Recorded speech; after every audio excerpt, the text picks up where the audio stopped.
মৰমৰ মইনাহঁত ভালে আছানে তোমালোক? দেওবৰীয়া সাধুৰ অনুষ্ঠানলৈ আমি সেউজ অনুভূতিয়ে তোমালোকক পুনৰবাৰৰ বাবে স্বাগতম জনাইছোঁ। সাধুৰ আজি এই 14 নম্বৰ এপিছডত তোমালোকৰ বাবে বুঢ়ীআইৰ সাধুৰ এটা বৰ আমোদজনক সাধুলৈ পুনৰবাৰৰ বাবে তোমালোকৰ আগত উপস্থিত হৈছোহি। সাধুটোৰ নাম কি জানানে? সাধুটোৰ নাম হ'ল জৰৎগব ৰজাৰ উপাখ্যান। আহা, কোনবা আছিলে এই ৰজাজন? আহাচোন শুনো। এখন ৰাজ্যৰ এজন পণ্ডিতে তেখেতৰ এজন ছাত্ৰৰে সৈতে দেশ চাবলৈ ওলাই গ'ল। তেওঁলোকে গৈ এজন ৰজাৰ এখন নগৰ পালেগৈ।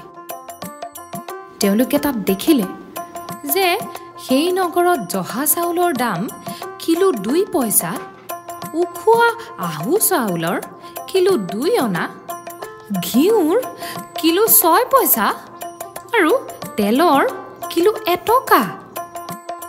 পণ্ডিতে ছাত্ৰক ক'লে, বোলো আমি ইয়াত কিছুদিন থকাটোহে ভাল হ'ব যেন লাগিছে। এই বুলি তেওঁলোকে ঘৰত থাকিবলৈ ঠাই ল'লে। এদিন ৰজাৰ হাউলিৰ ওচৰৰে এঘৰ মানুহৰ ঘৰত চোৰে হিন্দী দি চুৰি কৰিছিল।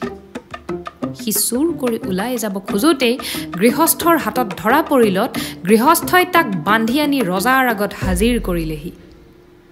ৰজাই পাত্ৰমন্ত্ৰীসকলেৰে বৰ চোৰাত বিচাৰ কৰিবলৈ বহি অনেক ভাবি ভাবি পালে যে হিন্দীটো ডাঙৰ নোহোৱাহেঁতেন চোৰটো তাত সোমাব নোৱাৰিলেহেঁতেন।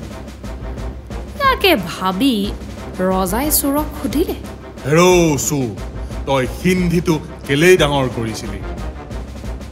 চোৰে উত্তৰ দিলে, স্বৰ্গদেউ, কাটক বা মাৰক, মোৰ চিপটাংখন ডাঙৰ আছিল, সেই দেখিহে হিন্দীটো খান্দোতে ডাঙৰ হৈ গ'ল। এই উত্তৰ শুনি ৰজাই ক'লে, হয়তো চোৰৰ গাত কি দুখ? কটা কমাৰে চিপৰাংখন ডাঙৰকৈ কিয় গঢ়িছিল? ধৰ কমাৰক, আন কমাৰক, আন তাক পাছলৈ বান্ধি মোৰ আগলৈ। ৰজাৰ হুকুম শুনি তেতিয়াই টেকেলা গৈ কমাৰক বান্ধি আনি ৰজাৰ আগত হাজিৰ কৰিলেহি। ৰজাই সুধিলে, হেৰ' কমাৰ, তই কিয় চিপৰাংখন ডাঙৰকৈ গঢ়িছিলি? তই যদি ডাঙৰকৈ নগঢ়িলিহেঁতেন তেন্তে এই চোৰে কেতিয়াও হিন্দীটো ডাঙৰকৈ নবনাই আৰু তাৰ ভিতৰত সোমাই কেতিয়াও চুৰো নকৰিলেহেঁতেন। স্বৰ্গদেউ, সুধি কাটিলে কটা নাযাওঁ, নুসুধি কাটিলেহে কটা যাওঁ। ৰজাই ক'লে, বাৰু সুধিছোঁ, তোৰ কি ক'বলৈ আছে সোনকালে ক, নহ'লে তোক আজি শুলত দিম। কমাৰে মাত লগালে, স্বৰ্গদেউ, মই চিপৰাংখন গঢ়ি থাকোঁতে স্বৰ্গদেউৰ বান্দিজনী মোৰ আগেদিয়ে লচপচ কৰে লৰ মাৰিছিল। তাৰ ফালে চকু যোৱাত চিপৰাংখনত এটা খুব বেছিকৈ পৰিল। ৰজাই কমাৰৰ কথা শুনি ক'লে, কথাটো সঁচা, তোৰ গাত দুখ নাই। তাই বেটি সেই সময়ত তোৰ আগেদিয়েই বা কিয় গৈছিল? ধৰ তাইক, আন তাইক। ৰজাৰ মুখৰ পৰা এই হুকুম ওলোৱা মাত্ৰকতে টেকেলাই গৈ ৰজাৰ বান্দিজনী ধৰি আনিলে। ৰজাই বান্দিজনীক সুধিলে, হেৰ', তই সঁচাই বুলিছনে? কমাৰে চিপৰাংখন গঢ়ি থাকোঁতে তই তাৰ আগেদি কিয় লৰ মাৰিছিলি? বান্দিয়ে হাত জোৰকৈ ক'লে,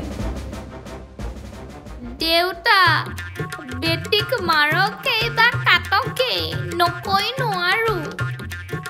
আই দেউতাৰ ল'ৰা পাবৰ হৈছিল দেখি মই বেজিনীক মাতি আনিবলৈ লৰি গৈছিলো। ৰজাই বোলে, কথাটো হয়, এইৰ গাত দুখ নাই, মোৰ ল'ৰাৰ গাতহে দুখ আছে। সিনো এই সময়ত উপজিবলৈ ওলাইছিল কিয়? আন মোৰ ল'ৰাক ধৰি। ৰজাৰ হুকুমত ৰজাৰ কণমান কোঁৱৰক আগলৈ লৈ অনা হ'ল। ৰজাই কোঁৱৰক সুধিলে, হেৰ', তই এইখিনি সময়তেই কিয় উপজিবলৈ ওলাইছিলি?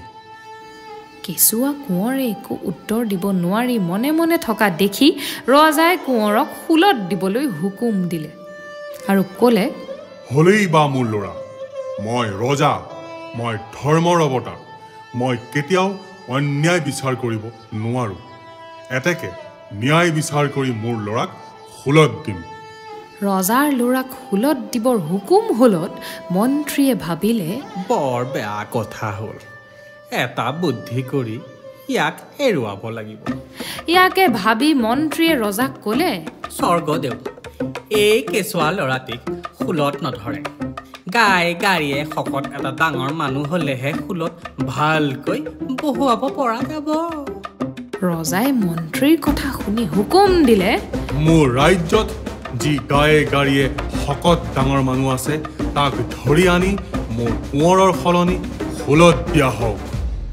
মন্ত্ৰীয়ে নগৰত ডাঙৰ গাৰে মানুহ এটা বিচাৰিবলৈ আকৌ টেকেলা পঠিয়াই দিলে ইফালে পণ্ডিত আৰু তেওঁৰ ছাত্ৰ ৰজাৰ নগৰত থাকি সস্তা জহা চাউলৰ ভাত আৰু ঘিউ খাই গায়ে গাড়ীয়ে ডাঙৰ হৈ পৰিছিল পণ্ডিত ক'ৰবালৈ ওলাই গৈছিল এতেকে ৰজাৰ মানুহে ছাত্ৰকে গায়ে গাড়ীয়ে শকত দেখি ধৰি লৈ গুচি আহিল পণ্ডিত ঘৰলৈ উভতি আহি ছাত্ৰক নেদেখি সি কলৈ গ'ল আৰু তাক সুধি জানিলে যে ৰজাৰ মানুহে তাক হুলত দিবলৈ লৈ গ'ল এই কথা শুনি পণ্ডিত ৰজাৰ ঘৰ ওলালগৈ ৰজাক পণ্ডিতে আশীৰ্বাদ কৰিলত ৰজাই তেওঁক কোন বুলি সুধিলে পণ্ডিতে ক'লে মই পণ্ডিত হাত চাব জানো আৰু গণি পঢ়ি ভূত ভৱিষ্যত সকলো কথা ক'ব পাৰোঁ ৰজাই নিজৰ আৰু ৰাণীৰ হাত দেখুৱালত গণকজনে নানা ভাল কথা কৈ ৰজাক সন্তুষ্ট কৰিলে এনেতে ৰজাই ক'লে কাইলৈ ৰাতিপুৱা এটা মানুহ হুলত দিয়া হ'ব তাৰ বিষয়ে তুমি কি ক'ব পাৰা এই কথা শুনি পণ্ডিতে অনেক গঢ়ি পঢ়ি চাই ক'লে মহাৰাজ তাৰ কপালখন বৰ বলি কাইলৈ সেই সময়ত যি মানুহক হুলত দিয়া যাব সেই মানুহেই তৎক্ষণাৎ স্বৰ্গ পাই স্বৰ্গৰ ৰজা হ'ব ৰজাই সেই কথা শুনি জঁপিয়াই উঠি ক'লে মই থাকোঁতে ক'ৰ কুকুৰ ধলি মানুহ এটা স্বৰ্গৰ ৰজা হ'বগৈহে এনে কথা মই কেতিয়াও হ'বলৈ দিব নোৱাৰো এই বুলি ৰজাই তেতিয়াই মন্ত্ৰীক মতাই আনি হুকুম দিলে সেই ডাঙৰ মানুহটোক এতিয়াই এৰি দিয়া আৰু কাইলৈ মইহে হুলত উঠিম আন কোনো উঠিব নোৱাৰে যেনে হুকুম তেনে কথা হ'ল পিছদিনা জৰত গব ৰজাক হুলত দিয়া হ'ল আৰু আমাৰো কাপোৰ কানি ক'লা হ'ল আমিও ঘৰলৈ উভতি আহিলোঁ শুভৰাত্ৰি মইনাহঁত